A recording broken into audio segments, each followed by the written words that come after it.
Série numéro 3, on trouvera l'énoncé donc sous forme PDF dans la boîte de description tout en bas. Exercice numéro 1. Grand 1. On représente à la figure 6 le schéma du montage d'un convertisseur numérique analogique à 3 bits de mots binaires grand N égale A2, A1, A0 à réseau de résistance pondérée R2R 4R.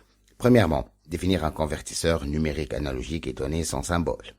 Deuxièmement, petit a, déterminer l'expression de l'intensité du courant I2 qui parcourt la résistance grand R en fonction de A2 grand R E référence. Petit b, déterminer l'expression de l'intensité du courant I qui parcourt le résisteur R' en fonction de E référence R A0 A1 A2. Petit c, montrer que S égale à K fois N avec K une constante à exprimer.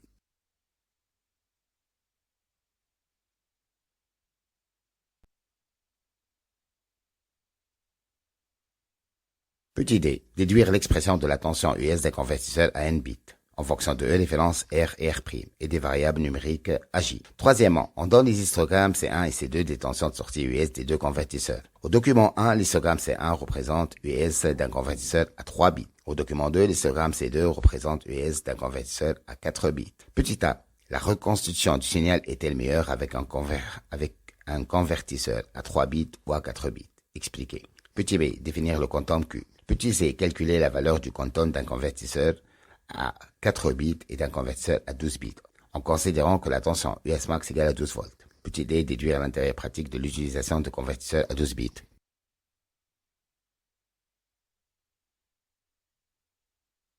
Réponse. Premièrement, un convertisseur numérique analogique est un montage électronique transformant une information numérique nombre binaire n en un signal analogique US ou IS, proportionnel à la valeur décimale n du nombre binaire n. Le symbole du convertisseur numérique analogique est représenté ci-dessous. Voici donc le symbole d'un convertisseur numérique analogique.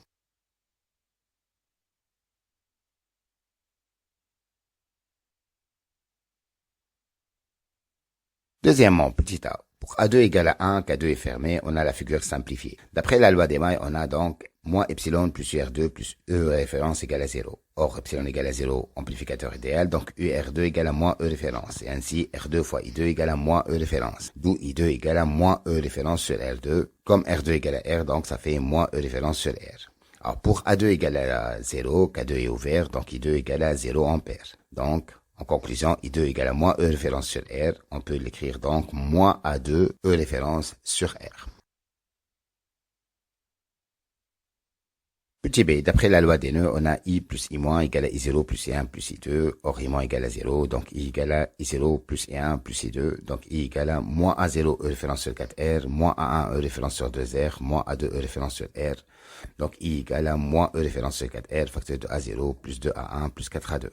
D'après la loi des mailles, donc US plus epsilon plus UR' égale à 0, donc US égale à moins UR', donc égale à moins R' fois I', or I' égale à I, donc US égale à moins R' fois I.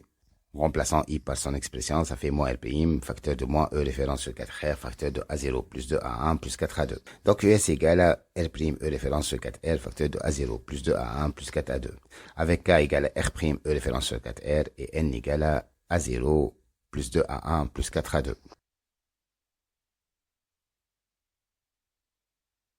Petit c, pour un convertisseur à 3 bits, on a US égale à R' E référence sur 4R, facteur de A0 plus 2A1 plus 4A2. Donc US égale à R' E référence sur 4R, facteur de 2 à l'absence 0 fois A0 plus 2 à l'absence 1 fois A1 plus 2 à l'absence 2 fois A2.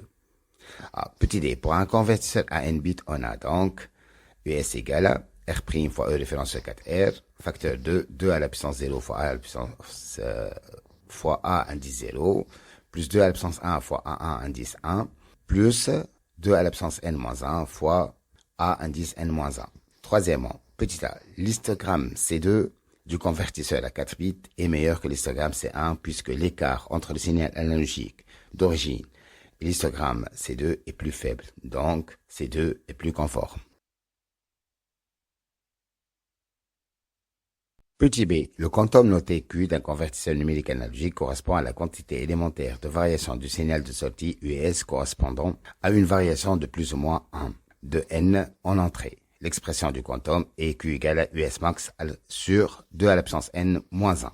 Alors, petit c, pour un convertisseur à 4 bits, donc Q égale à US max sur 2 à la puissance n moins 1. Ça fait 12 sur, donc 2 à la puissance 4 moins 1. Ça fait 0,8 volts. Pour un convertisseur à 12 bits, donc, Q égale à US max sur 2 à la puissance N-1, ça fait 12 sur 2 à la puissance 12 moins 1, ça fait 2,94 10-3 volts.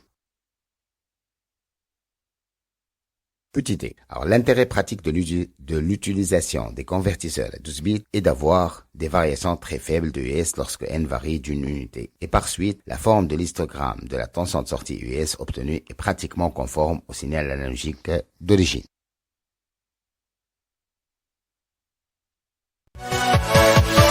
Yeah.